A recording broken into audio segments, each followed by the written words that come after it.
இருப்பான். அதனால நம்ம ஹீரோயினுமே அந்த ரூம விட்டு வெளிய வந்துடுறா. வெளிய வந்து ஹாலுக்கு பார்த்தா, இதுவரைக்கும் அவன் பண்ண கொடுமையெல்லாம் தான் நெனச்சு பார்த்துட்டு இருக்கா. 1 இல்ல, 2 இல்ல நெறையவே கொடுமைப்படுத்தியிருக்கான். அந்த வீடு ஃபுல்லாவே சந்தோஷத்த விட அலறல் சத்தம் மட்டும் தான் அதிகமா கேட்டுக்கிட்டு இருக்கு. அதனால இதுக்கப்புறமும் இங்க இருக்கக்கூடாது. அவனே சொன்னதுக்கப்புறம் நம்ம எதுக்கு இந்த வீட்ல இருக்கணும் அப்படின்னு சொல்லிட்டு கதவ தொறந்து வெளிய வந்துடுறா. அப்படியே கேட் வரைக்குமே வந்துட்டா. சரி கேட்ட பூட்டி வச்சிருப்பானோ அப்படின்னு சொல்லிட்டு பார்த்தா, அந்த வாட்ச்மேனும் கேட்ட ஓப்பன் பண்ணி விட்டுர்றாரு. "நீ எங்கேயாவது போய் நல்லா இருமா" அப்படின்னு சொல்லிட்டு அனுப்பி வைக்கிறாரு. அவருக்கும் நன்றி சொல்லிட்டு அந்த வீட்ட விட்டு வெளிய வந்துடுறா. அப்படியே ரோட்ல நடந்து வந்துட்டு இருக்கும்போது, அவ எடுத்து வைக்கிற ஒவ்வொரு அடியுமே அவன் பண்ண கொடுமையிலேருந்து விலகி வர்ற மாதிரி தான் நமக்கு காமிக்கிறாங்க. இதுக்கப்புறமா அவன் கூட வாழக்கூடாது. அவனே சொன்னதுக்கு அப்புறம் நம்ம எதுக்காக அந்த வீட்ல இருக்கணும் அப்படின்னு சொல்லிட்டு நடந்து வெளிய வந்துட்டு இருக்கா. அப்படி வரும்போது ஒண்ணு ஒண்ணா யோசிச்சு பார்த்துட்டு இருக்கா. ஆரம்பத்திலேயே அவன் எவ்வளவோ கொடுமைப்படுத்தியிருக்கான் இல்லையா? அது எல்லாத்தையும் நெனச்சு பார்த்துட்டு, "தப்பிச்சா போதும்டா சாமி" அப்படிங்கிற மாரி ஓடி வந்துட்டு இருக்கா.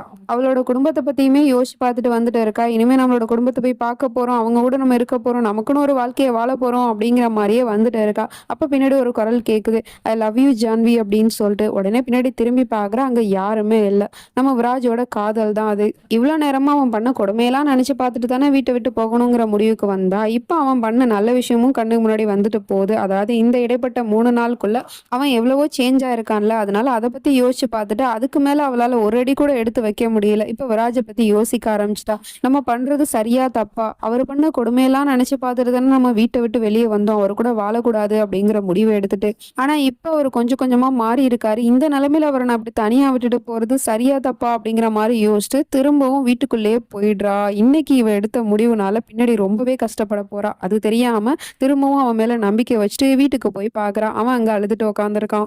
அவன்கிட்ட போய் ரொம்பவே சந்தோஷமா, "நான் வந்துட்டேன் விராஜ்" அப்படிங்கிற மாரி சொன்னதுமே அவனால அத நம்ப முடியல. "என்ன சொல்ற ஜான்வி? நீ வந்துட்டியா? இல்ல நான் கனவு காண்றேனா?" அப்படிங்கிற மாரி யோசிச்சுட்டு இருக்கான். "இல்லங்க, நான் உண்மையிலேயே தான் உங்ககிட்ட வந்துட்டேன். இனிமே நான் உங்கள விட்டு எங்கேயுமே போக மாட்டேங்க" அப்படிங்கிற மாரி சொல்லிட்டு இருக்கா. உடனே அவனும் கட்டி பிடிச்சுட்டு அழுதுட்டு இருக்கான். "என்னை விட்டு நீ போக மாட்டல்ல ஜான்வி" அப்படின்னு சொல்லிட்டு. "ஆமாங்க, நான் உங்கள விட்டு எங்கேயுமே போமாட்டேன். இப்ப நான் போணும்னு நெனச்சேன். அது ரொம்பவே தப்பு. ஏன்னா நான் உங்க மேல வச்சிருக்க காதல் உண்ம. அந்த காதல நெனச்சு பார்த்துட்டு தான் நான் திரும்ப உங்ககிட்ட வந்திருக்கேன். அதுவும் நீங்க இப்ப ரொம்பவே சேஞ்ச் ஆயிருக்கீங்க. எனக்காக நீங்க மாறணும்னு முயற்சி பண்ணியிருக்கீங்க. இந்த மாரி நேரத்துல நான் உங்கள விட்டுட்டு போறது ரொம்பவே தப்புங்க. அப்படி நான் ஒரு வேள உங்கள விட்டுட்டு போயிட்டேன் அப்படின்னா, என்னோட காதலே பொய்யாயிடும். இதுக்கப்புறம் நான் உங்கள விட்டு எங்கேயுமே போமாட்டேன்" அப்படிங்கிற மாரி அவனுக்கு வாக்கெல்லாம் குடுத்துக்கிட்டு இருக்கா. அவனுக்கும் அது ரொம்ப சந்தோஷமா இருக்கு. அந்த சந்தோஷத்துல அவளோட மடியில படுத்தே தூங்கிட்டு இருக்கான். அம்மாவும் பார்த்துட்டு அவங்களும் சந்தோஷப்படுறாங்க.